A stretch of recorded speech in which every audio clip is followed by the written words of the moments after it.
Secondary education can have skills for employment and can actually be engaged in solving their own problems and coming up with solutions for their own lives. As it said, it is a generation without limitations. At the global level, our president is the co-chair with the UN Secretary General and the president of Trinidad and Tobago. And at the global level, as co-chair, we want to implement Generation Unlimited in Rwanda, but it stands specifically for focusing on empowering young people. And in this case, young people is someone between 10 and 24, and it includes children and young people. Generation Unlimited, it is based on the principle, nothing for youth without youth, and youth at the driver's seat and playing the leadership role. One of the major aims is to ensure that young people themselves will be central parents of this initiative in order to take up an active role in creating a better, well-educated and empowered society. Generation Unlimited will help young people be better equipped with education, skills, with principal knowledge in order for young people to innovate, to be ready for employment, to create jobs, to create wealth, and contribute better to the development of this country. Well, the real idea of Generation Unlimited is to identify a number of focus areas in a country, and then to identify a number of high-end solutions that are proven to work that we know can also be scaled up.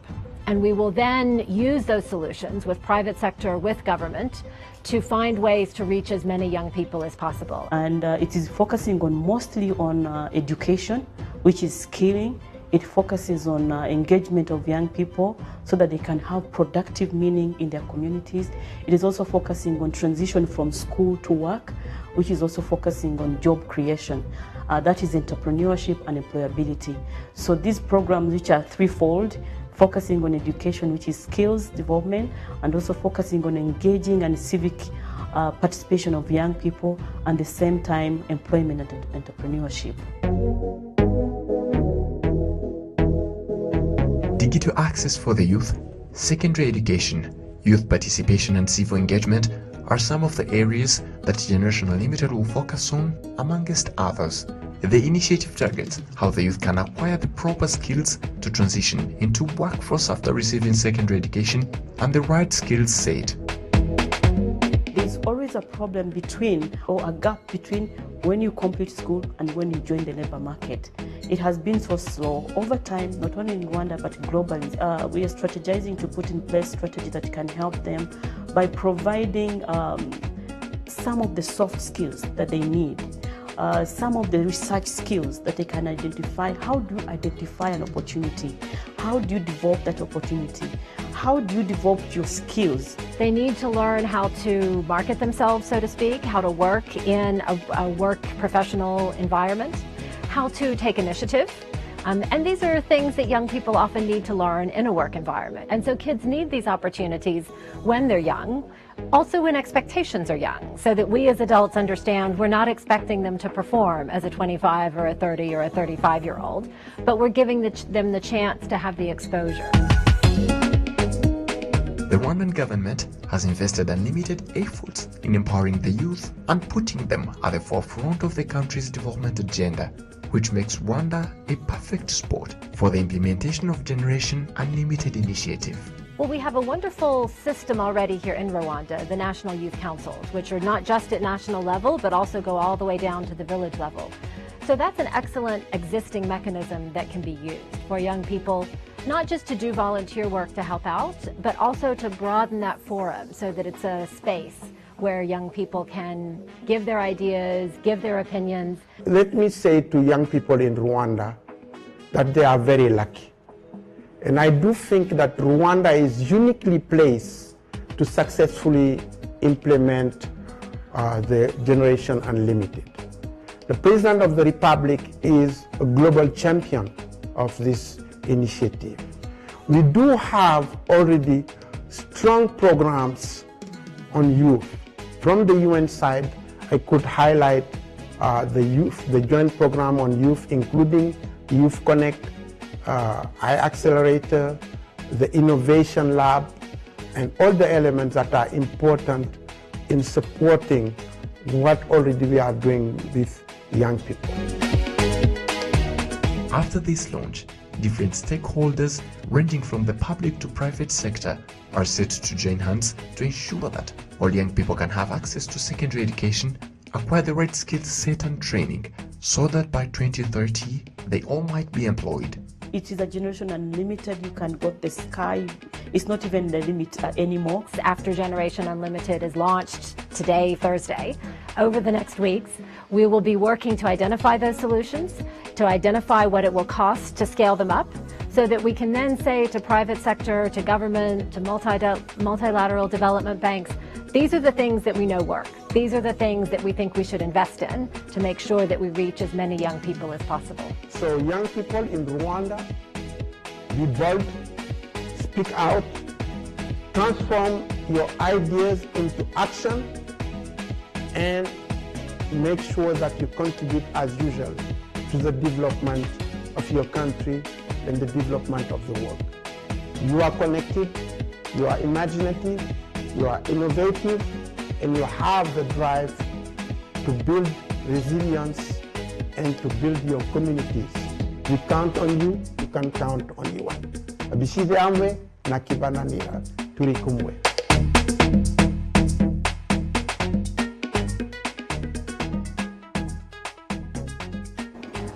Wow, what an insightful video. Now, the young people of today, the world today counts over 18 billion people all over the world who are very young, and these people require the right set of skills to be able to tackle the different challenges that they face, whether it is mental illness, whether it is the lack to digital access, and so much more.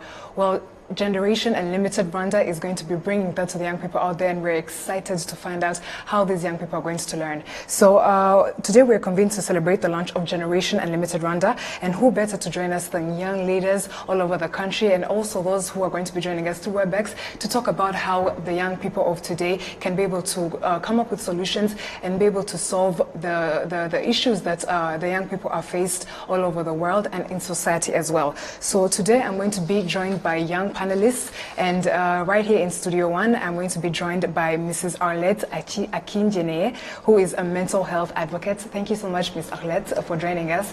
Please say something before we dive into the discussion. Yeah, thank you. Thank you so much for having me. It's a pleasure to be here and to take part in the discussion. Are you excited for Generation Unlimited Rwanda? Excited. We cannot wait to dive into more. And on my left hand, I am joined by Mr. Innocent Iradukunda, who is an IPRC instructor, trainer, and former student. Hello, Mr. Innocent. Hi, hello. How are you doing? I'm doing great and happy to join this discussion. Thank you so much. What are you looking forward to most during this discussion? Okay, at the end of this discussion, I wish each generation, youth along the world, especially in our country, are able, they are coming up with brilliant ideas and so as to solve different problems and challenges they used to face in their daily life. Thank you. Thank you so much.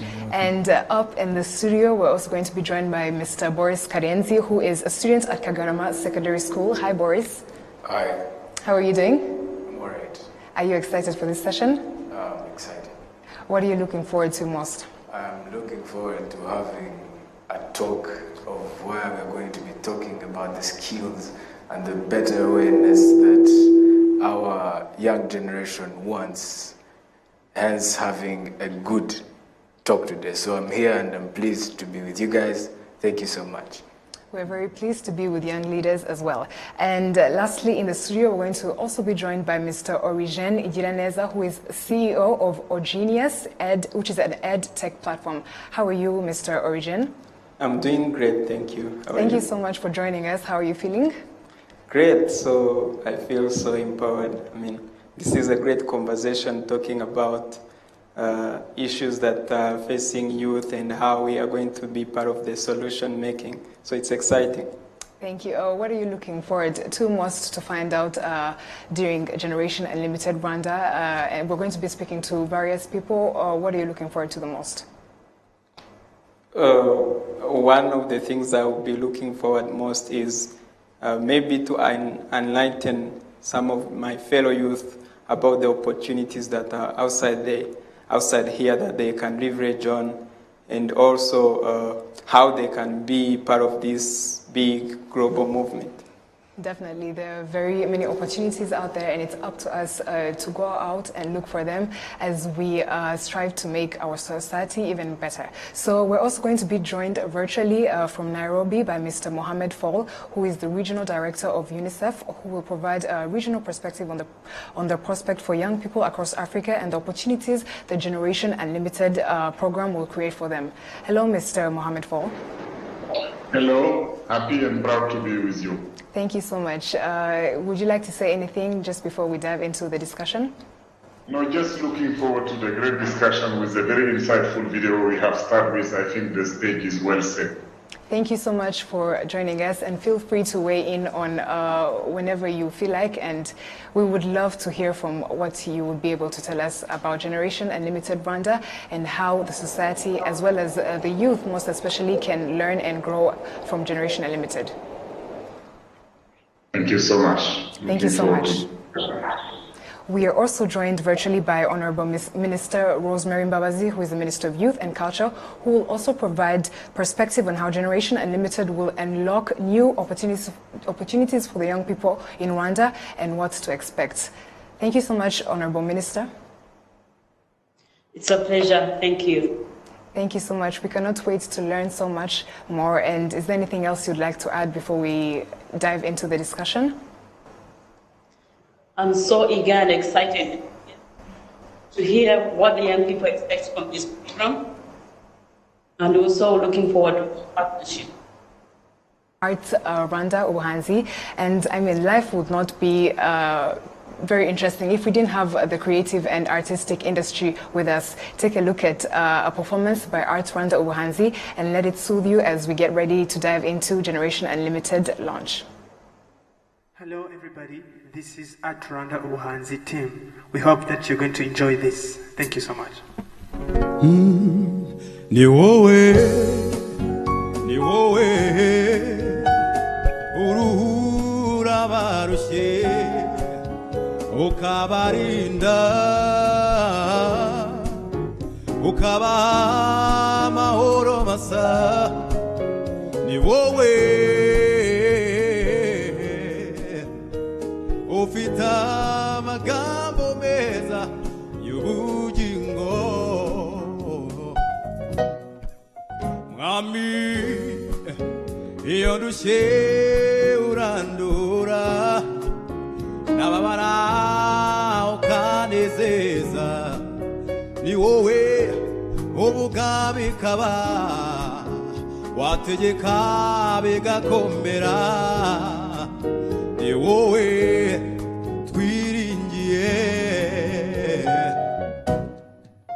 Mwami iyo ndushye urandura nababara ukanezeza. Ni wowe uvuga bikaba wategeka bigakomera. Ni wowe twiringiye. Ni wowe uruhura barushye ukabarinda ukabaha amahoro masa. Ni wowe ufite amagambo meza y'ubugingo. Ni wowe ugaburira inyoni. Ni wowe wambika uburabyo. Ni wowe utubeshejeho. Ni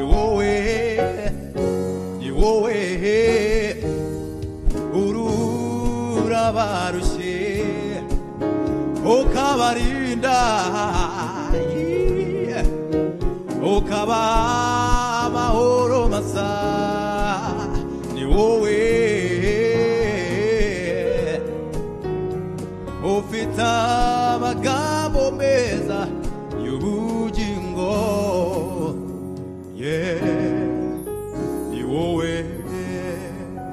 ni wowe urura barushye ni wowe wambika uburabyo ni wowe ubuka bikaba ni wowe urura barushye ukabarinda ukabaha amahoro masa ni wowe ufite amagambo meza y'ubugingo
Wow, what a great way to initiate the Generation Unlimited Rwanda in a way of celebrating the different artists out there and having an opportunity to also explore their talents, which is what we're also trying to discuss right here. So we're about to enter into the discussion, and I'd also like to invite the people joining us through WebEx, Skype, and different social media platforms to feel free to weigh in on the discussions that we're going to be having. We want this to be very conversant, and also the officials who are with us, please feel free to give us more insightful messages so that we can have also some sort of direct direction. Thank you so much for the people out there. So we're going to be discussing about the importance of providing young people with mental health awareness and also supporting them in different ways that we possibly can. We're also going to be discussing about the different opportunities that lie between digital access and also providing the young people with access to different means in which they can be able to contribute to the society. We'll also be speaking about how a student leader can be able to enact change in their society. So, are you guys ready to dive into this conversation? Yes. Those with me and those in Studio One and those who are joining us through WebEx, you're welcome, and let's dive right into it. Yeah. So I'm going to be starting with you, Mr. Innocent Iradukunda. Yes, thank you. You are a trainer at IPRC, right? Yes, right. First of all, how does it feel to be training young people in that sort of field? Okay, thank you so much for the good question. I'm very excited to be a trainer, especially in higher learning institution, providing technical schools. Definitely. Especially in IPRCs or integrated polytechnic regional centers, we used to provide hands-on skills. Mm-hmm. As you can see in different videos which have been highlighted here, you can see that TVET is at the forefront of development of every aspect. Even this country want to empower this TVET sector so as to train young minds, young youth, so as to become job creators instead of being job seekers. Definitely. Yeah. So I'm sure you as a trainer, you are with these students, you know what they go through, you know the hardships that they mostly experience. What are some of the challenges that these students go through as they're trying to enact change in society? What do you think they go through? Okay, thank you so much for the good question. Actually, our students in our campus, say Paris Chigari, we used to train them in different aspects, either in theory and practice. In that practical parts, which I deliver on myself and other trainers, so it's help them just to be job creators. Let me give you an example. We have an innovation club. In partnership with the trainers and the students, we used to put our effort together so as to come up with different products which are making changes to the society, which are impacting the society. Actually, the challenges they used to face, first of all, this low level of resources or insufficiency of resources. Yes, definitely. Sometimes they have ideas, they try to put their ideas into practice. They make the main prototypes, and those prototypes we request, or we in partnership with private sector, we actually work hand in hand so as those ideas come to physical product which is going to be used in the society. Yes. Thank you. Yeah, so I also know that you were a former student leader. Sure. What did you learn from your time as being a leader, and do you think it made you were you more empowered by the role that you were taking upon, and how did it feel to have that sort of trust being put on you? Exciting question. Actually, my background, I've been nurtured by NCC, National Children Commission, where when I was at 9 age. You understand, from that time till now, I've been those generation, in those different youth an empowered platforms. Generation, Okay, so this is also, that was one of things that empowered me. Not only that, you know, I was in high school, I was also a school leader, a student leader at university level. We did different things. Let me just say something. In IPRC, where I was a former student leader, we used, as I can see, as I described later, we used to have technical skills. And in Rwanda, in general, we used to have Umuganda. In that campus, we initiated a special Umuganda where we used our skills and experience just to have a special Umuganda. We worked hand in hand with local communities leaders, so as to help the vulnerable people from the scratch to the final product. Yes. For example, civil engineers are going to build the house, the electrician come to install, and then submit the finished product. Yes. So that's one of the things we did, and I think in those leadership platforms I was in, it empowered me, and actually invite all the youth just to join those platforms, because Definitely, yes. it is a very good platform to empower them. Yeah. Thank you. Yeah, and I'm sure you were an inspiration to the young people that you were leading, as well as those that you continue to train day to day. Okay, thank you. Yes, Ms. Akhlet, have you been a leader before? Yeah. Yes? I have been.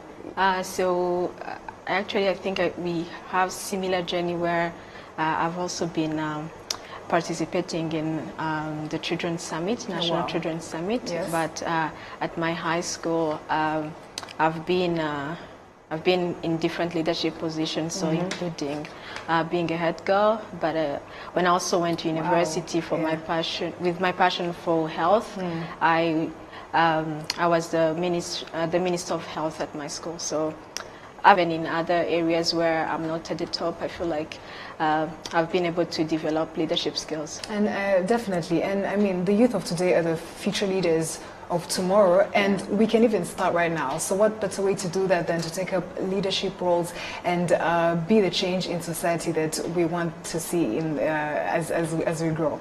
Yeah, so let me move on to the studio. Let's talk to Mr. Boris Karenzi. How is everything? It's not good.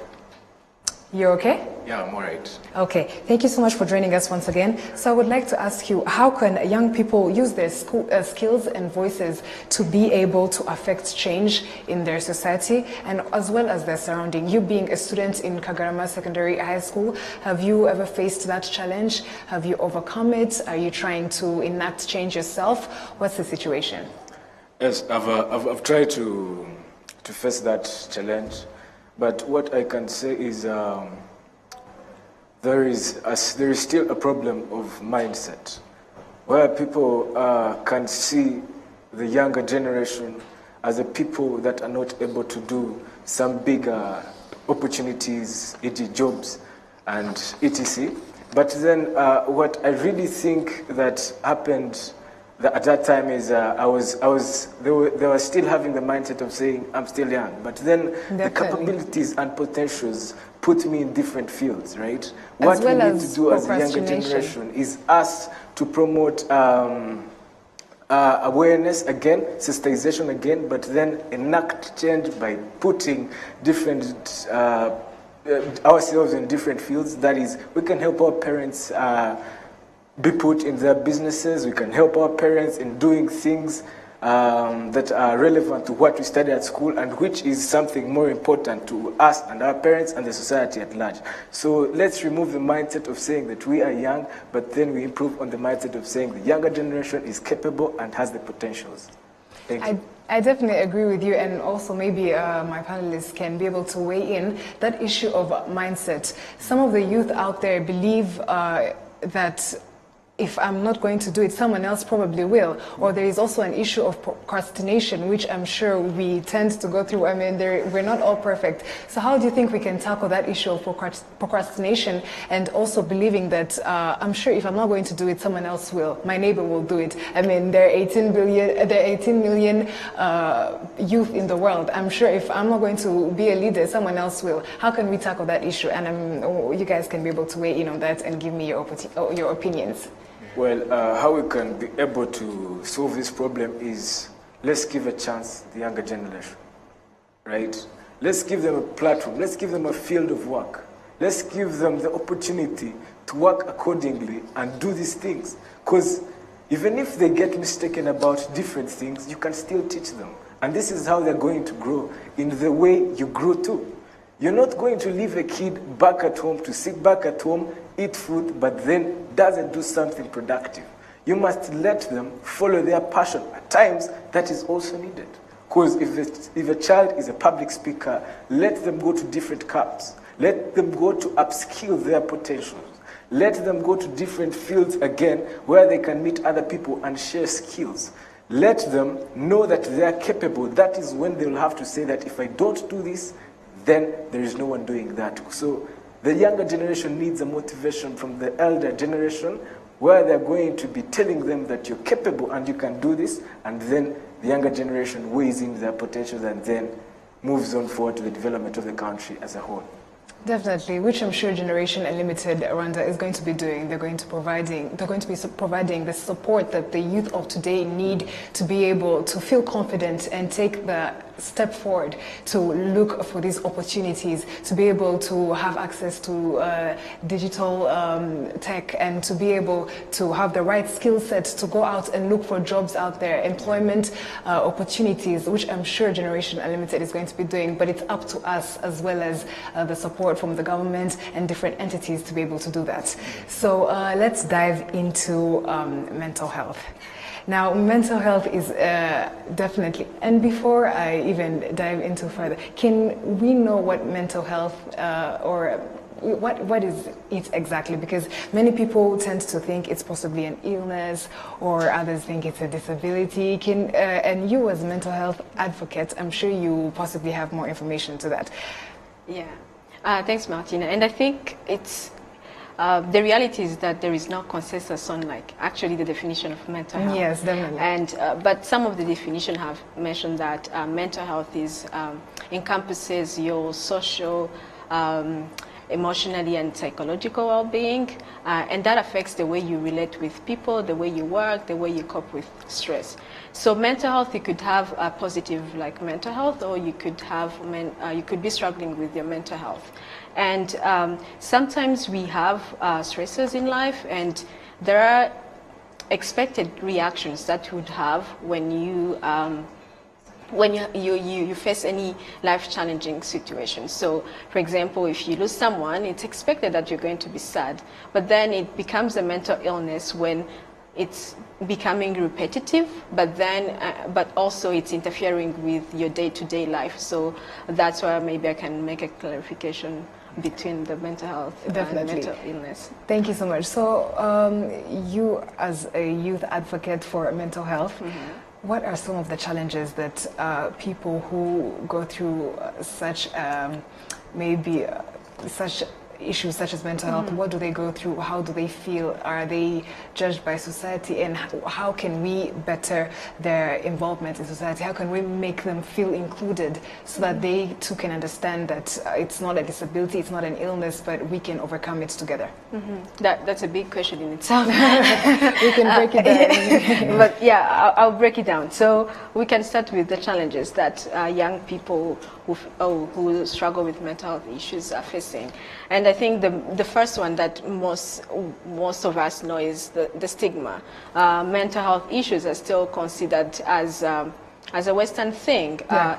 When I'm suffering for a certain mental illness, or I'm struggling emotionally, it's always people always perceive it as, oh, how come?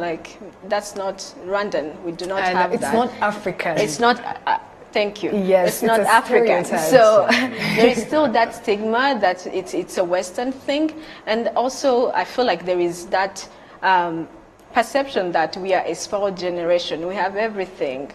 Why are we struggling? But I think it's time that we realize that there are other challenges that as young people we are facing. There is unemployment. It's a big issue for the young people. So if I'm struggling mentally, I have reason to be. But also another challenge is the limited access to mental health services and drugs. And it's commendable for the government of Rwanda that it has started to integrate mental health services in the different levels of health care, so at district level, even on community level where community health workers have been trained. But I think that we still have a gap, and especially some private clinics still not providing mental health services, but also some insurances not covering that. So, but I also want to touch on people living with disability. If someone lives with a disability of not hearing or not speaking, how do we have I don't think we have services in place to support them. So we shouldn't actually look like youth as a global, we also, as a whole. So we also need to like find like the particular groups within youth and make sure that they are all accessing the right services that they need. And I think lastly, last but not least, the other challenge I can mention is particularly for young people where drug misuse or drug abuse is still considered as a moral issue. So if I'm into drugs, it's a moral issue because no one wants to even understand why am I drinking, and everyone is like, no, you shouldn't be drinking. And I think it's time that we shift our perspective on that and be considering drug abuse as, or substance abuse actually, as a public health issue and seek to understand why are these young people engaging in drugs? And instead of blaming them, instead of find ways to help them and understand them and reach out. Yeah, because if you do not understand why I'm using drugs, you're not going to put in place an intervention that supports me. Definitely. So those are some of the challenges, and I don't know if I can dive into like what are the ways. Please do briefly. Yeah, briefly. So one of the ways we can actually start to support, I think, is it needs to start early. And by early, I mean in the family settings. So as a parent, how are you encouraging your child to share? Are you silencing them when they start talking about what's not going well? Yes. So because that stigma of or like the fact that we do not share starts when we are young, because we are not taught to share what's going wrong. And I think as we grow on a school setting, it's really important that schools put in place interventions that can help young people. And I'll give you a quick example. So right now at secondary schools, we do not have a counselor. Yeah. And which is problematic to my view. So as an advocate.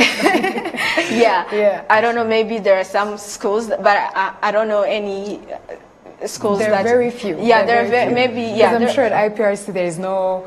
Yeah, we have counselors. You do? Yes. Okay. So that's good, but I feel like the majority of schools do not. Yeah. So what can we do? I feel like we need to have a permanent staff dedicated to that, and we could start by working with young people who are doing psychology at the University of Rwanda.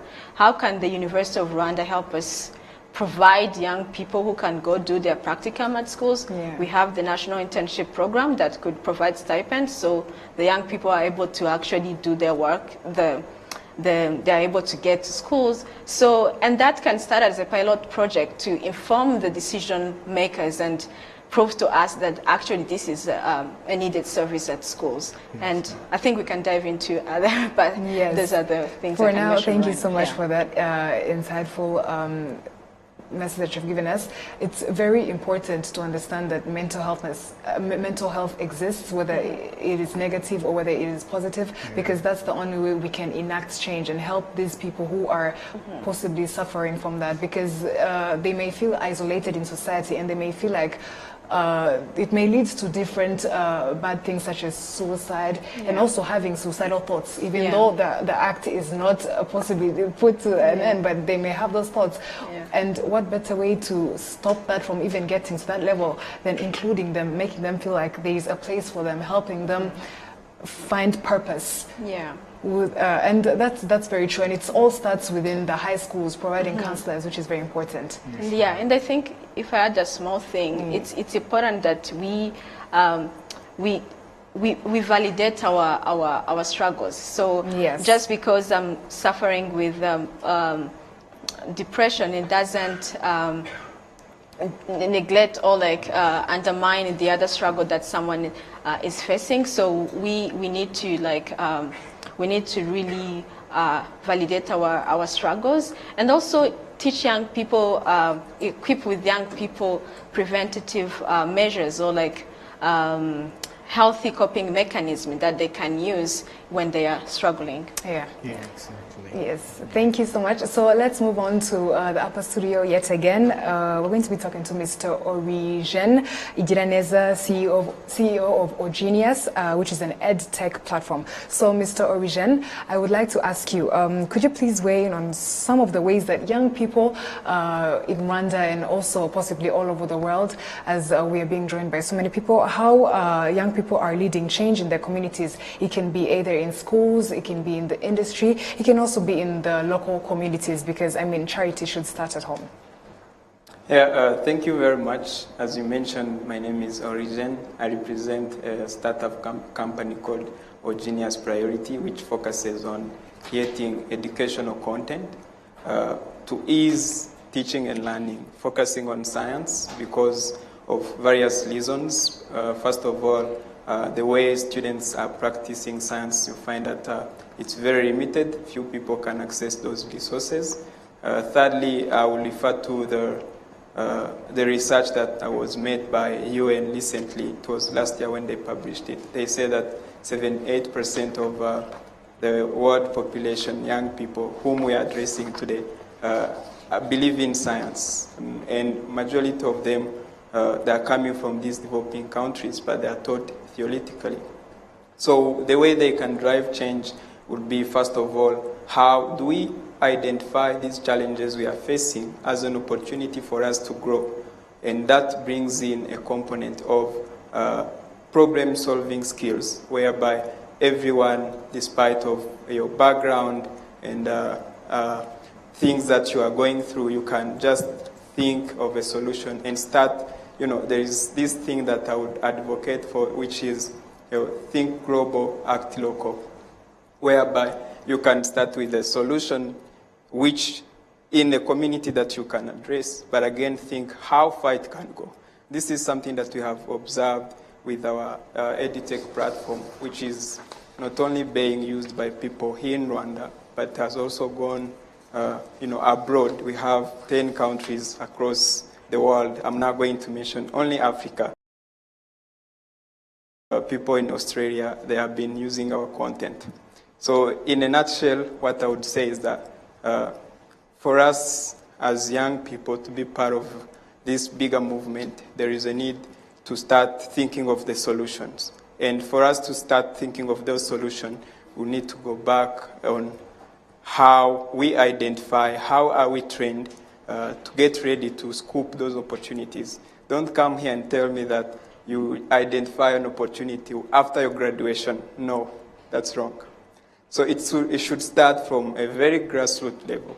10-year-old kid, go there, try to learn how to sell something. Because afterwards, when he or she is able to sell, he would have learned communication skills, marketing skills, negotiation, and just to mention a few. And then depending to how we portray it, you move from, using it locally. You think of how can I go digital then and then sell all over the world. Thank you so much. I really liked the point that you made. It's never too young to start something. You can start small and eventually things will grow, but have that mentality to want to start something to begin with. Thank you so much. So still on that point, talking about digital access and all, can you please let us know how has the emergence of digital technologies that are widely distributed all over changed the way that people learn, especially in the world of today? Now that we are having a COVID-19, how has digital technology as well as digital access changed the way people learn, changed the way people are doing things in terms of working? Is it in terms of studying? Is it in terms of shopping? Digital technology has really changed. Could you possibly weigh in on that?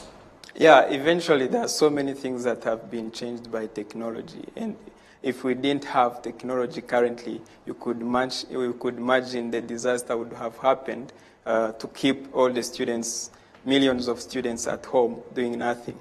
But thanks to the technology now, we are able to offer courses to students while they're at home. So some of the things that have been happening over time, you find that there are a lot of resources available outside here. And something that I would also give advice to people who are following us, majorly young people. They should develop skill of learning how to learn. With all these resources that are available outside here, if you don't learn how to learn, you're probably going to miss out, because there are good information and bad information. So if you're not, again, focused, you will be driving here and there without getting to your purpose.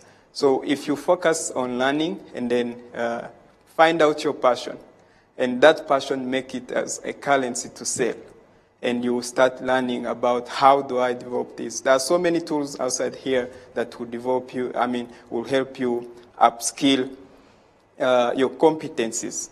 I would say for us at All Genius, we are focusing on bringing these class materials to real life, how you can apply it in real life, and then harness that component.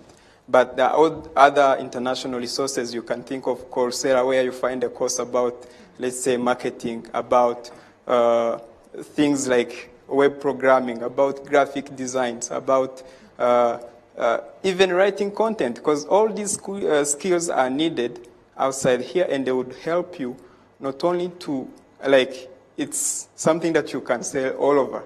It doesn't bring limitation. So if you build that capacity to learn, and also learn things that you can sell unlimitedly, then you're good to go. Definitely. Thank you so much.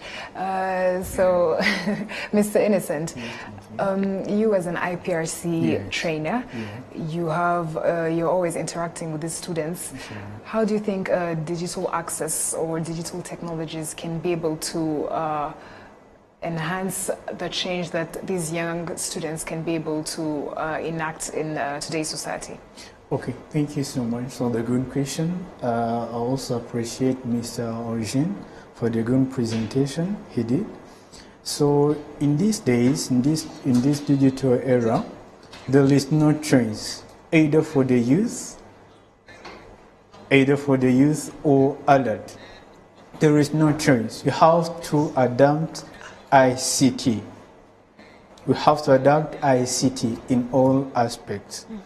So as a trainer in one of the learning institutions, we have different labs, we have different computers where the people, the students are going there to join and conduct their research.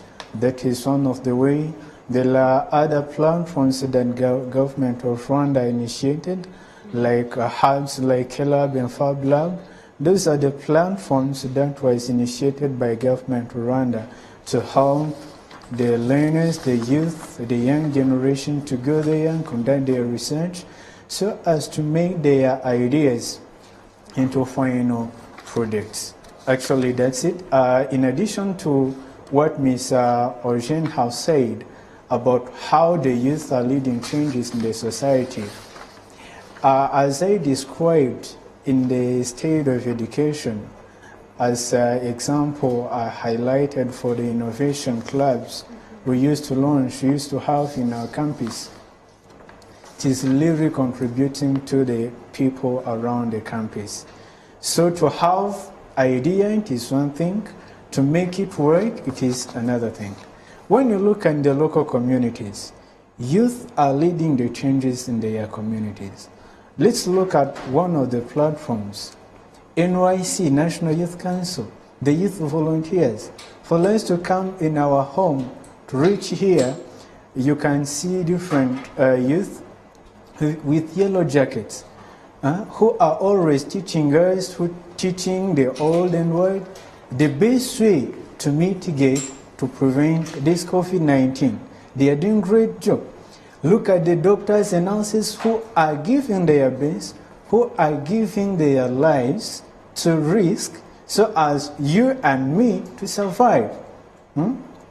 Look at men and women at security uniform around the world. They are giving the best they have for us to live peacefully. In general, in all aspects, in all sectors, youth are leading changes in our society. Thank you. Thank you so much. Welcome. So let's move on to our Skype viewers. Especially with us is the Unicef Regional Director, Mr. Mohamed Fall. Thank you so much again for joining us. Digital access is one of the main focuses that Generation Unlimited Rwanda is going to be entailing as it is being launched today. How can digital access that will be provided in Rwanda be able to support the youth to be able to enact change? Thank you so much. Allow me, first of all, before getting to the reply to your question, first to congratulate the young people of Rwanda and those who are sharing this panel with us, but at the same time the entire young people of Rwanda for this great launch of Generation Unlimited and the chapter of Rwanda. I wanted to extend also this thanks to the government of Rwanda for its commitment and strong policy in favor of young people, but at the same time also the entire partner. We had the UN resident coordinator, but I'm sure that there is a wide range of partners who are supporting this initiative. Of course, I can't finish without thanking also and expressing our gratitude to His Excellencies, the President Paul Kagame, for being the global voice, the global champion of young people and Generation Unlimited in the global arena. And we witnessed it 2 days ago when he brilliantly participated in one of our big forums gathering the world leaders to move the agenda of young people. Let me just maybe speak to the question a bit beyond the boundary of Rwanda. I'm keeping my perspective of speaking from Nairobi as Regional Director of Eastern and Southern Africa. Before I get to the digital tool, I just wanted to highlight 3 things. I mean, the first one is the importance of young people in this part of the world and in sub-Saharan Africa in general. If I take the 21 countries that are in Eastern and Southern Africa that we cover, I'm from our office in Nairobi. 1950s, this was 6-7 decades ago, this part of the world was just home of 80 million people. Today, which is 60-70 years after, we are talking about a population of 600 million people. And half of them are below 18. And if you go and define young people with an age that goes up to 25, you can say that 70% of the population are young people. But I'm not insisting on this dimension, which is more quantitative or demographic. But I want to see that beyond the demographic dimension, you have also this huge potential, extremely important for the development of this part of the world because of their creativity, because of their ability to innovate, because of their ability to embrace change. And we have seen it throughout this crisis and this pandemic we are going through. Young people are engaging with their community, are using any sorts of platform to make sure that they are part of the solution, they are part of the response to address this big challenge that we are facing. And one opportunity they have today to do it is the digital platform, is the digital era. It's a platform, it's an opportunity that they have that maybe previous generation didn't have, and it's an opportunity that can be transformative for this part of the world. And if today we want a development in this part of the world, we should not look at it in the underground wealth we have. We should not look at it in the mineral resource we have. We should look at it in the kind of investment we do on our young people. Using also this unique historical opportunity of having possibility to connect young people to digital platform. Someone earlier mentioned that how come that today, with a pandemic where the means of prevention is confinement, is taking social distance, we still remain connected as maybe even stronger than before. It is because of the digital era offers this kind of opportunity. How come that school has been disrupted for several weeks, several months? Workplaces, workforces have been disrupted, but still business is continuing. Still learning is continuing. It's because of the digital platform. Now, once we invest in the digital platform, one thing we should look at also how we can address the divide, because we know also that digital platform, digital opportunity are there, but they are not there equally for everyone. Sometimes some have easier access to it. Sometimes people have maybe cheaper means of access to it. How can we make it in a way that there is no fracture, there is no divide between the young, different category of young people, regardless if they are in a refugee setting, they're in rural area, they're in urban area? How can we offer that opportunity as a common platform to every young people? There are initiatives that are taking place now in which the international community is working, and I'm sure is strongly connected to the GNU in Rwanda. One is what we call GIGA, which is how can we make sure that all schools have access to internet, all schools have minimum of power that enable them to be connected. How come that we use our partnership with the mobile network operators to make sure that the price to access to those technology will not be something that maybe can use or favor some group of young people and not others? How can we give equal chance, equal opportunity to young people belonging to different settings to have those kind of opportunity? How can young people today, being like the major drive of the workforce in Africa, we are saying that in the 21 country of the, we are witnessing that every year 12 million young people join the labor forces, which is translated into a day, it's 35,000 young people knocking to the door to the labor market every single day in this region. The classical way of offering job, which is based on sitting in office, which is based on some certain setting that we were used to, will not offer those kind of opportunities. The digital space offer market, and you have mentioned it, now e-commerce, e-learning, access to skill through digital platform, doing business using these services. Those are the opportunities that are wide, and for me, that can serve the young people of this part of the world, mostly in a country like Rwanda, where we have seen the commitment, the leadership, and the partnership that are there. Sorry to be a bit long, but just wanted to give this kind of regional perspective and all this data. Back to you. No, definitely. Thank you so much for your insight. That was very amazing. Also, speaking from your perspective as a regional director of Unicef, could you please share some of the solutions that you have seen young people from all different parts of Africa bring to the table concerning challenges that they face in their communities? First of all, I think you have seen across the continent a growing spirit of citizenship. Yes. Which is not maybe expressed in a way that was the way we were used to maybe 2 decades ago or the time of my generation. But you can see that they have invaded the space of the digital space to express their view. And we have one experience which we call U-Report. I remember it was created part of this region as an SMS platform where young people can exchange information, they can voice their concern, they can make sure that those who make policy or make program hear what they want and listen to their aspiration.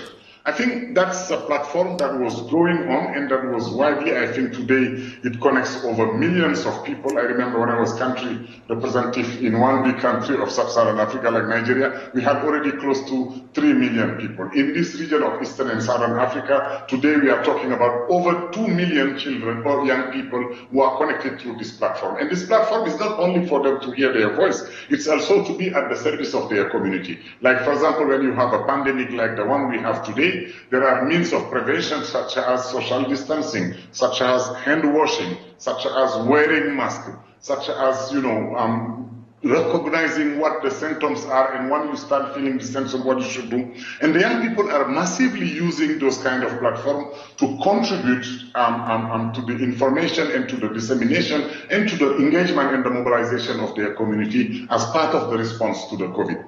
We are seeing also, in terms of learning, the digital space offering huge opportunity. We have, I mentioned earlier, the connectivity and the connection of schools in sub-Saharan Africa, for which we are partnering with other international partners like the International Union of Telecommunication, through which we are bringing also some mobile network operators to make sure that at least the price of connection are reduced and are affordable to the community, including those that are the most vulnerable.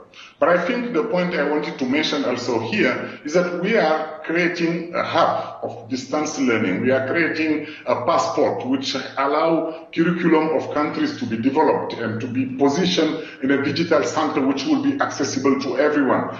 Lecture, lesson that could be developed by maybe the best of the teacher we have, and that can benefit beyond the specific or physical context of or location where that teacher or where that lecturer is. Those are also opportunities. And we are seeing also that this is an opening of and a breaking of silo that we used to have. Education used to be something that you do in a classroom with the teacher standing in front of you. Today, with the digital space, you can access to skill, access to knowledge, increase your employability without being maybe between four walls of a classroom, simply because you have the technology that help you to access to those platforms, that help you to access or to acquire those skills. And the skills you gain, you can also market them in space that exist. We have, for example, what we call youth marketplace, where not only young people acquire skills, but they can also monetize their skills into cryptocurrency, into currency that can help them to access to livelihood. Those are many opportunities that I'm sure Generation Unlimited will bring, that I'm sure that will be an agenda that will be rolled out in the context of Rwanda, and I'm sure that Rwanda is going to set the path for the rest of the country in the continent.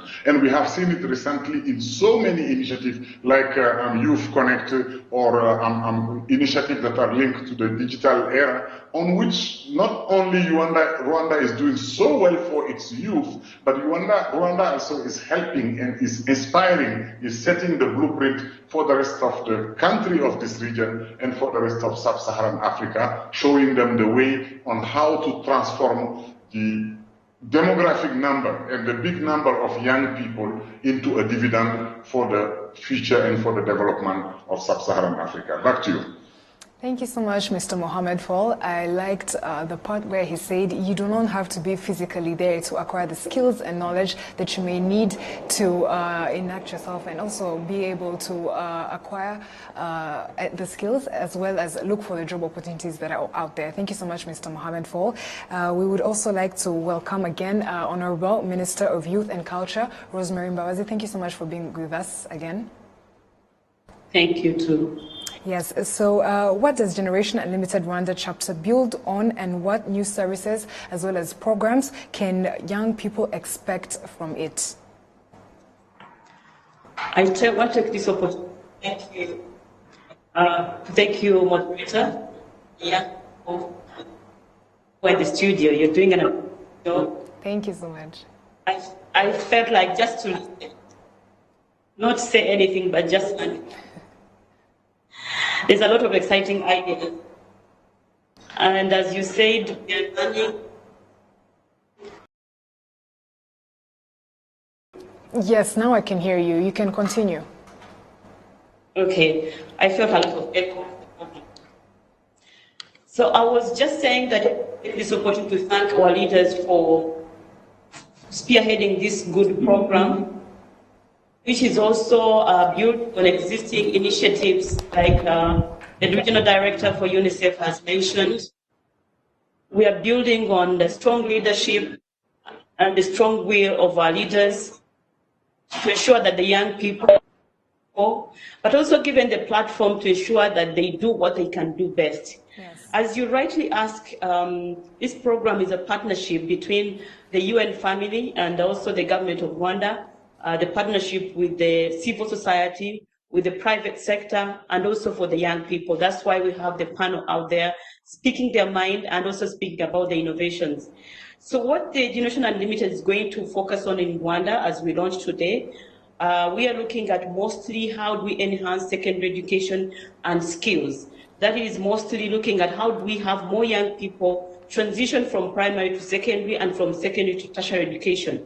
That is going to TVET or vocational training so that they can have hands-on skills that is required in the labor market. So this is a partnership with the Ministry of Education and Unicef with other partners as well. The second one will be focusing also on school to work transition. We know that there is a slow transition between, for the young people from school to work. The workplace, how do they transition as quick as possible? What kind of skills they need right from the chairs of the school that they can enhance or they can really have immediately so that they can fit in and adapt to the work environment. The third program is going to focus on youth entrepreneurship and self-employment. And we have examples in the studio of young people that picked on the challenges that were existing in the community and they started innovating and they have now created their own jobs. Examples of the EdTech that we had from there and others that we have in the community. The fourth is creating decent jobs. As you are all aware that government doesn't create a job, but just provides an enabling environment that ensures that jobs are created and supporting the private sector to ensure that the jobs that the young people and which are relevant to what the young people have studied, that is connecting school and the labor market or the industry. Last but not least is the young people's participation and civic engagement. I think you rightly mentioned that they need the right mindset. What kind of mindset do they need? They need a mindset that says, I can do it. This challenge is not for someone else, it's for me. That procrastinating that you've been talking about, postponing everything that will be done by someone else, I will do it tomorrow, should be I do it today. I do it today because today is my day. So it's a current generation, but also paving the way for the future generation. So most of the program that we'll be focusing on is on entrepreneurship, employability, skilling as well, digital literacy so that you have digitally literate young people, because all the discussion you've been having in the studio was focusing on how do we leverage on technology. Technology is already at hand, is already here. And we're so delighted that our country has invested heavily in connecting our country. We are connected majorly in everyone is connected. At least you have no excuse, no challenge to say that we're not connected, and the young people are connected. We are focusing on more rural connectivity so that they can have access to content of education, but also for those in entrepreneurship, sell their products online, that is e-commerce, like it was already said. How do you promote your product for someone else to buy it or to appreciate it? There is a lot of opportunities that in this program that is going to be put forward for the young people to pick up and fit in. We also have this partnership where we're going to expand and have platforms that will engage young people to see everyone what they can do. We are here to support the young people, to complement them, to see what they are capable of, and we are here like anchoring them to see that they can do what they are capable of and they're willing to do. So thank you very much. I also want to appreciate the regional director for the kind words, but also for the great work you're doing at the regional level and supporting Rwanda as well. Over to you, Martin. Thank you so much, Honorable Minister, and we're very appreciative of the support that is provided from the government as well as the private sectors. So lastly, could you please offer some advice to the young people out there who possibly believe that they are not the youth to enact the change but are waiting on the others, especially the fact that mental health does exist? How can we be able to encourage our fellow youth to believe that they too are part of the change that should be enacted in society today so that we can better our tomorrow? The advice, I think, has been provided by the young people themselves at the studio, but I can add on my voice as well. Yes. I would say that you are a generation that has all the support at hand. Our generation never had the support that you have today, but they managed to pull out something that you are enjoying today. And I believe that with the opportunities at hand, it is the young people to see the opportunities. Unless you have the will. We have a proverb in Kinyarwanda that I can loosely translate in English, that where there is a will, there is a way. Whenever you have a will, there is always a way to do it, to make it. So I want to add the young people to have the will, to always feel and have the urge to have a legacy. What do you leave behind? Because you will not stay forever. but there is a time frame where you will be staying, but you have more time to stay in this world than us adults. And what are you going to be remembered for? That what did you solve? Did you solve, or did you become of help during the time of difficulties like COVID now is a challenge that you have as a community, as the world in general, but what did you do to help solve this challenge? Not necessarily for finding a solution, for maybe a vaccine, maybe that's a bit too much for you, but how are you helping to make sure that people are preventing, or you're helping in the spread, not spreading the COVID-19, like we have the youth volunteers countrywide that have been helping, helping people to adhere to the rules of preventions against COVID-19. Others are into agriculture, transforming agriculture in their own communities. They're bringing solutions. I've been seeing them selling tons and tons of a lot of products from agriculture, processing them. There are those in tourism as well that are doing a great work. There are those in ICT that have been doing products and prototypes that are helping right now in curbing the COVID-19 spread, but also are helping in providing content online for young people in holidays who are also at home, not to say holidays, but who are at home, who are not going to school, so that they can keep busy but productive. So I would want to say their platform, their time, their opportunity, their future is now. So you have to act now. Thank you so much, Honorable Minister. I'm sure that was very insightful, and we have definitely learned a lot. Thank you so much for weighing in, and we hope you are still with us. Wow, I've learned a lot. Yes, I'm still there. Yes. So without further ado, let's dive into another Art Rwanda piece.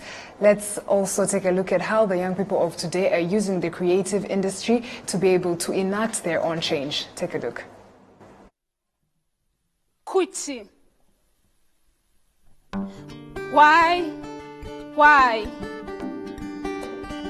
Mfite byinshi mu mutwe wanjye nabuze uko ngenda mbura uko ngenza ndibaza nti ubu ibyacu tubite byose cyangwa tubigosore dusiga ibyiza ndabona hari turera abajeyi ndabona tujenjekera abajura bo batujora batujijisha batwara ibyacu baduha ibyabo twe twita ibyiza kandi ntabyo kuki mbese ndeba nka mbega urubwa iyo numvise ibyaduteza urubwa ngashengurwa n'ibishegu nkicwa n'ishavu babishima cyangwa bashamadukira ibidashinga.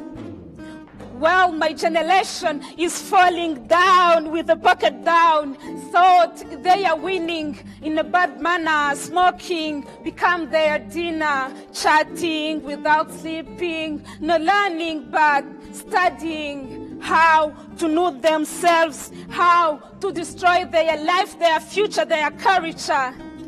And I, asking myself, why? Because what I see, ahimyendi buragi hawa, amakoma gashira mu rutoki. Bamwe bakambara sentiye cyangwa ubusa buri urungano rwose rukabishoka. Aho gusinda ari good vibes no gusambana biri simple, aho gutekereza ari ntabyo twitorera ibyo dutojwe. Is it? In nowadays the bad things can't be seen. Blue has changed into green. Truth has hidden like water in the garden. My people, you have to listen. Listen to me and tell me why. I see drugs become the best verses of the song. I see alcohol holds the chorus of that song. And I see having sex is sexy like dancers of that song. But guess what? Now the song is hitting like Samoya does. None say.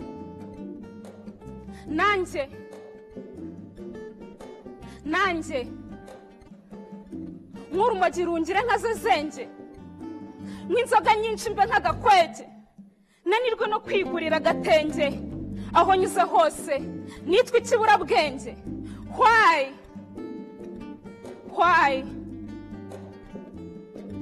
I am still asking myself why.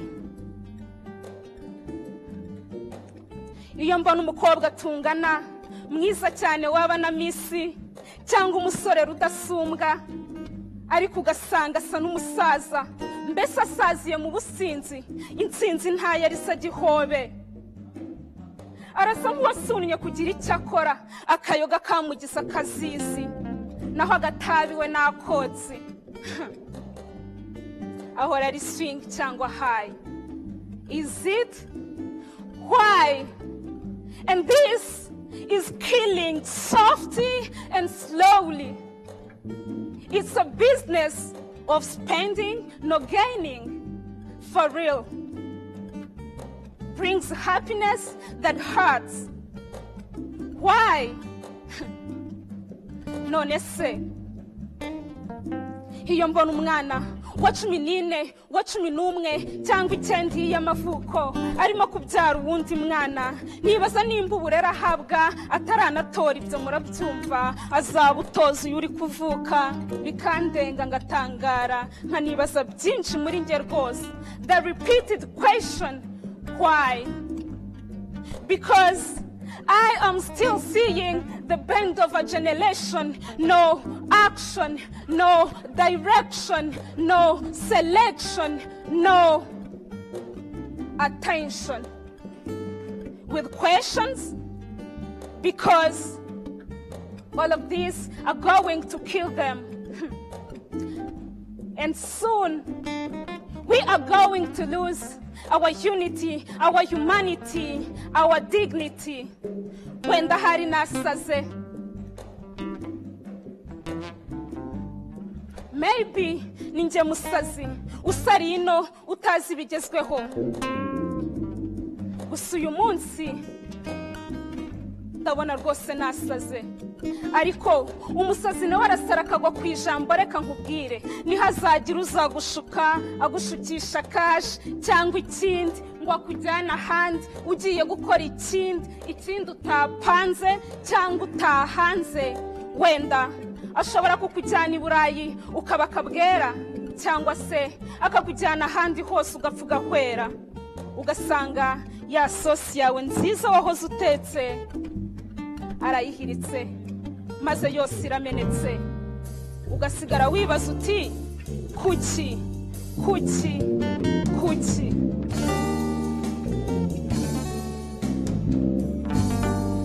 Karin, poet.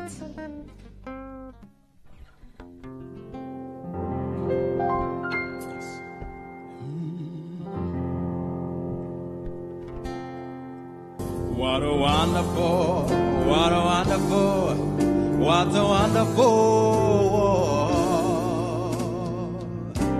What a wonderful world.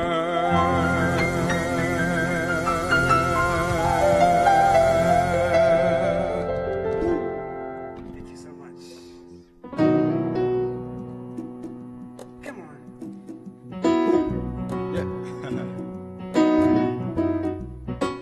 Come on, let's go together.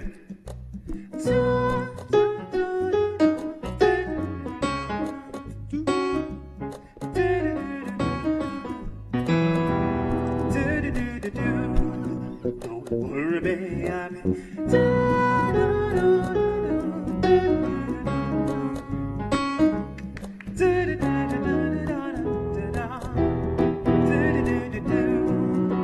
Come on, guys, let's go.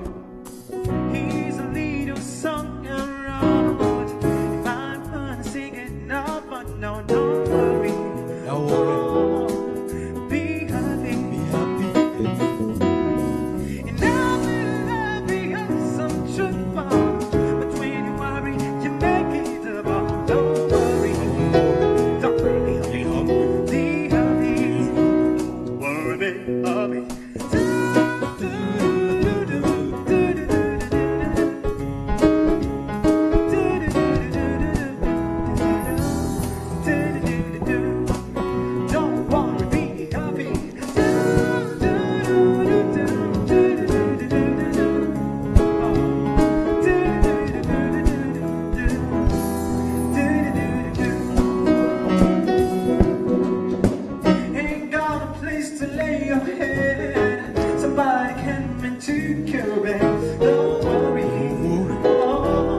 Wow, thank you so much, Art Rwanda. I wish I could play an instrument. That made me want to play an instrument. But thank you so much. That shows how much our artistic and creative industry has grown. And what better way to show that by celebrate that as we also celebrate the launch of Generation Unlimited Rwanda. And we are trying to build a limitless and an unlimited generation. So that's really amazing. So we would also like to rule in our audience members from WebEx. Thank you so much for being with us. Thank you so much for weighing in throughout the panel discussion, as well as the insightful messages that we had from the Regional Director of Unicef, as well as Honorable Minister of Youth and Culture.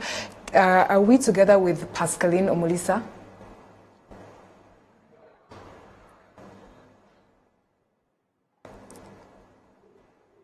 Okay, I'm guessing she's not yet with us, but as we wait for her, personally, I learned a lot from our elders, and we are the youth of today, and we are trying to lead our future.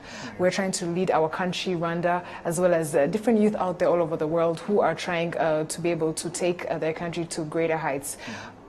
What was one of the things that you picked from their message that they gave us?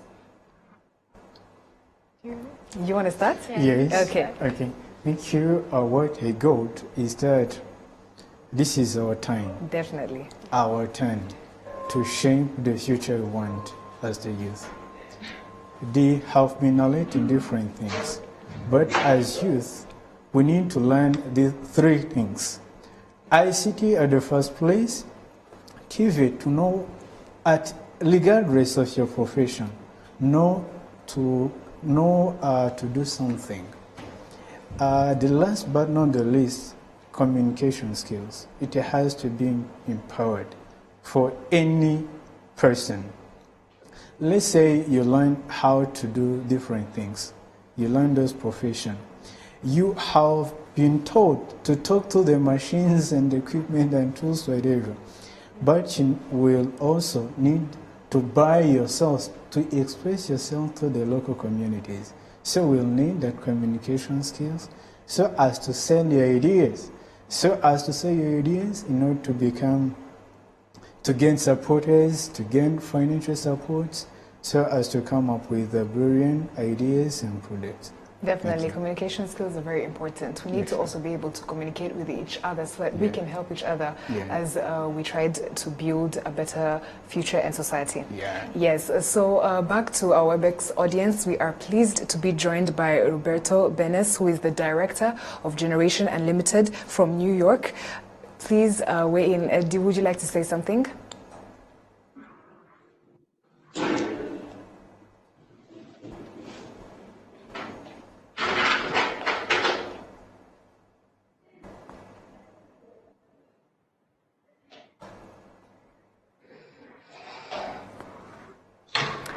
Okay, sorry about that. We're having technical issues, but let's continue with our panel discussion. Let me go on to the studio up there. This question goes to you, Mr. Boris Karenzi. So you as a student at Kagarama Secondary School, you're still and currently acquiring the knowledge and skills that you will need to be able to look for opportunities that are out there in society. What skills can young Rwandans work on in improving and leveraging the virtual platforms that are out there? And also, what are some of the opportunities for the young people to be able to go out and seek so that they can be able to look for the opportunities that are out there, as well as improve their skills? All right, thank you. First of all, there are hundreds of opportunities. There are a lot of things out there that we as a younger generation, but then we don't know that they're there, so that we utilize them. One of the problems is I am young and I am grounded. I am young and they don't know that I am able. But let's not talk about that. Let's talk about the opportunities that are out there. If I'm able and I'm capable to do them, I can go out there. I'll give you an example. Let's talk about Art Rwanda Uhanzi that has performed for us today. It's not that in school what we only go out there to study is me being a doctor, me being a nurse, me being different. high posts where you can earn a lot of money. No, you can still follow your passion. You can still get an opportunity, acquire a skill in different camps, maybe. You can still go out there in the clubs at school and then perform. Who knows where it will take you? Who knows what will benefit you, what will bring you income? But then if you are a teen or you are a youth seated out there, do you know what you're capable of? Do you know your potentials? That is what will let you know what I'm going to do under the field of work out there.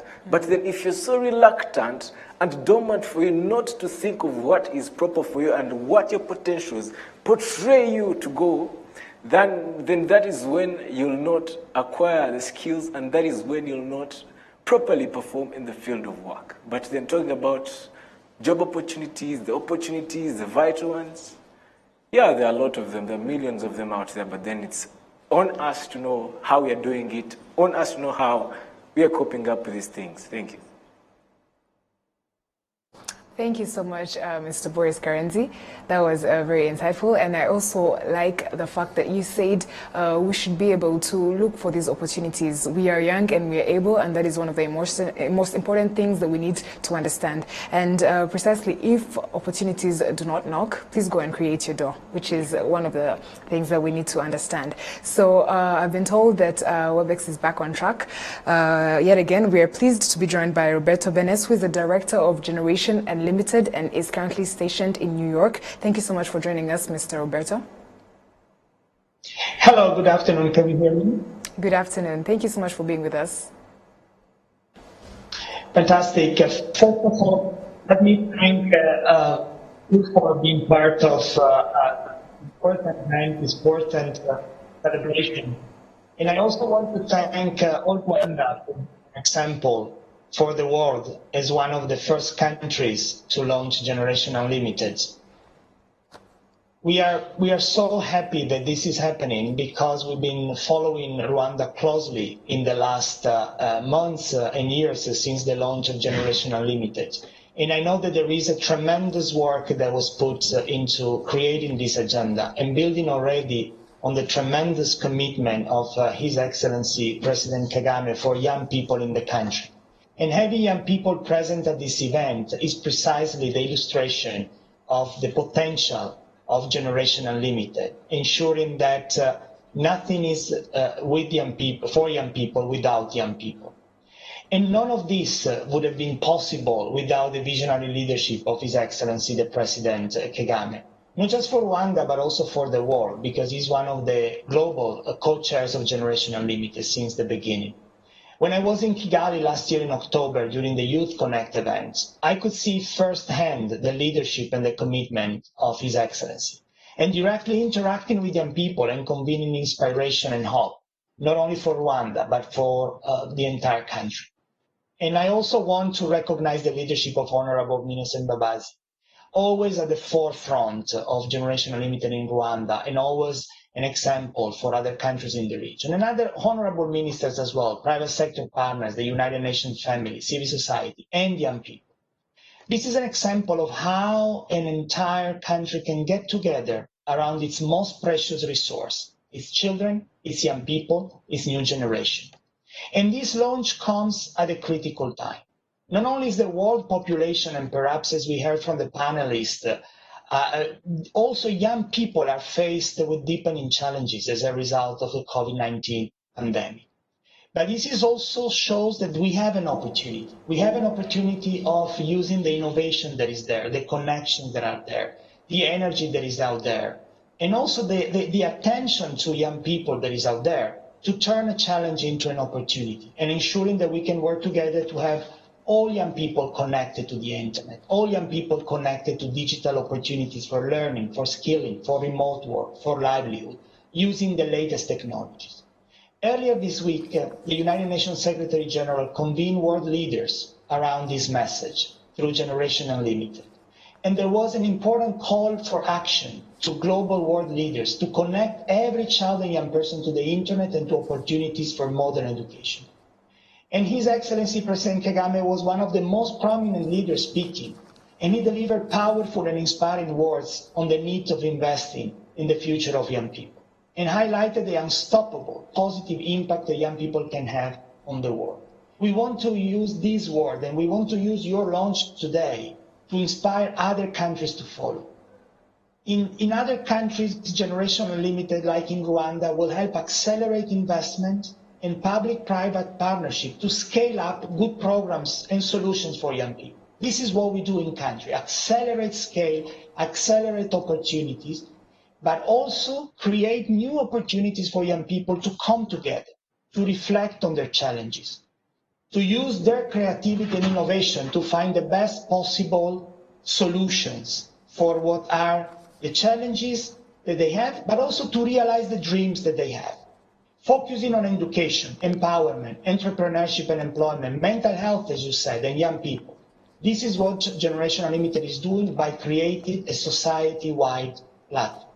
And again, Rwanda is an example. So we are following you with a lot of admiration. We are following you to spread the message of what you are doing to other countries in the region and in the world. But also we are following you with a lot of appreciation for your capacity to bring together an entire society around the most beautiful element that we have in the world: human capital, human being, and the youngest people at all. Thank you. Thank you so much, Mr. Roberto Benes. That was very insightful. And creating opportunities is definitely something the youth need to think about, so that we can come together and be able to better our society. Thank you so much. So that was very insightful. Now, before we end up our very, very amazing Generation Unlimited launch, and before we hear the congratulatory message from the Executive Director of Unicef, we would like to give the opportunity again to our Honorable Minister of Youth and Culture to give us some closing remarks.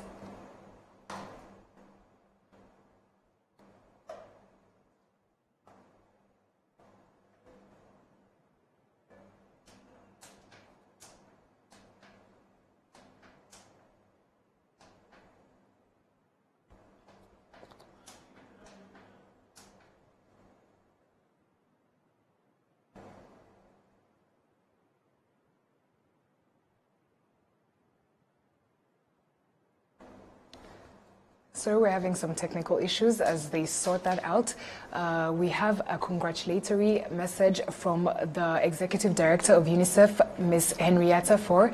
Please take a look. To President Kagame and all Rwandans, congratulations from your friends at UNICEF for launching Generation Unlimited in Rwanda, a huge step forward for young people across the country. The GenU partnership is unique. It marks the first time that the public and private sectors have joined forces to tackle a global crisis, a generation of young people lacking the skills, training, and education they need to succeed in the global marketplace. In Rwanda, for example, the country's industrial base is growing, but young people aren't always getting the labor market skills they need to be part of this growth. Under President Kagame's leadership, the government is taking action, investing in technical and vocational education and training, supporting graduates with startup tools so they can create businesses of their own, and today, joining the GenU partnership. Through the partnership, the government and private sector in Rwanda will work together to identify and scale up innovative solutions that can deliver skills, training, and education more effectively, from online platforms so young people can access training from a distance, essential during the time of COVID-19, to investments in tools and programming that help build the 21st century digital skills that businesses need today, to mentoring, job shadowing, entrepreneurship, and job matching programs. GenU is a true partnership because government investments, policies, laws, and programs can only go so far. They need the innovation, ideas, and ingenuity of the private sector to help us. GenU is a win-win for businesses who need a well-trained, skilled workforce, for governments who want to create economic opportunities and national growth, and most importantly, for young people. They are the future of every country, and today Rwanda is taking another important step to support them. UNICEF is proud to be taking this journey with you. Let's continue creating new avenues of opportunity for young people. Let's give them the tools they need to build better futures for themselves and for all of us. Thank you.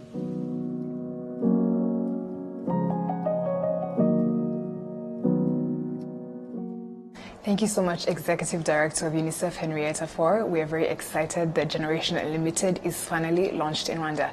Now, like we said, we are closing up, but we would still like to give Honorable Minister of Youth and Culture the closing remarks. Please do that briefly in 1 minute. Thank you so much for being with us yet again. Thank you very much. Apologies for that, the hiccup that came up. I really want to take this opportunity to thank you, thank all the partners, to thank the young people for the exciting ideas that they have, to thank everyone who has contributed from the UN family and also from the private sector. I just want to conclude by mentioning one of the challenges or the questions that you asked me earlier about the wellness of the young people or the mental health issues or the counseling services that we should think about.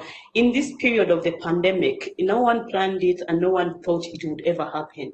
So I just want to encourage young people to always think positive, think that the future is good, think the future is better, but you have to do something today. Protect yourself and avoid unnecessary movements that can lead to the contracting of coronavirus or the pandemic, but also use this opportunity to learn something. Use this opportunity to connect. Use this opportunity to have, at least to identify an opportunity. And what is an opportunity is a challenge that everyone is complaining in your community. Make sure that you bring the solutions that is needed and make sure that you implement it. Use your passion and do everything with your heart. I thank you very much. The government of Rwanda is here to support with all partners, and we are happy to see how you can unlock all the potentials you have. And you are able, and we believe in you. Our president once mentioned that you are not too young to take the responsibilities. The responsibilities at hand right now. Thank you very much.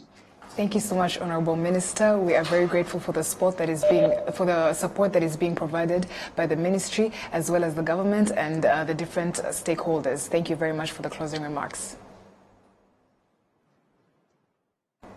Thank you very much too. Yes, so I would like to take this opportunity to thank everyone who joined us for the Generation Unlimited launch in Rwanda. I would like to take this opportunity to thank my panelists. Thank you so much, Mrs. Arlette. Thank you so much, Mr. Innocent. Thank you also for those in the studio. Thank you, Mr. Boris, and thank you, Mr. Origen. You really brought this panel to life, and we're really, really grateful that you have what it takes to make the Generation Unlimited that we want in Rwanda. And we are very excited to see how you guys will enact the change that you want to see happen in the society, and I'm sure you have inspired so many people out here. Thank you. Yes, we would also like to thank those who joined us via WebEx, Skype, and different platforms. We would like to thank Honorable Minister of Youth and Culture, Rosemary Mbabazi. We would also like to thank the UNICEF Regional Director from Nairobi, Mr. Mohammed Fall. Thank you very much for joining us, and thank you so much for your kind words and your advice. We would also like to thank the Director of Generation Unlimited, Roberto Benes, and our fellow youth from all over the world who took part in bringing the Generation Unlimited launch to life. We're really grateful, and we cannot wait to see the change that is about to spur from the insightful things that we've learned today. Thank you so much. We're really grateful. Yeah. So we have come to the end of the Generation Unlimited launch Rwanda, but let's not let the things that we have learned here stop here on TV or in this room. We want to see a better tomorrow. We would like to see that betterment being led by the youth of today as well as the youth of tomorrow. It's not too early to start your change, and that is what we would like to let you guys know. Thank you so much. Have a great evening. Stay safe, and we pray that we are all going to make that change that we want to see. Bye-bye.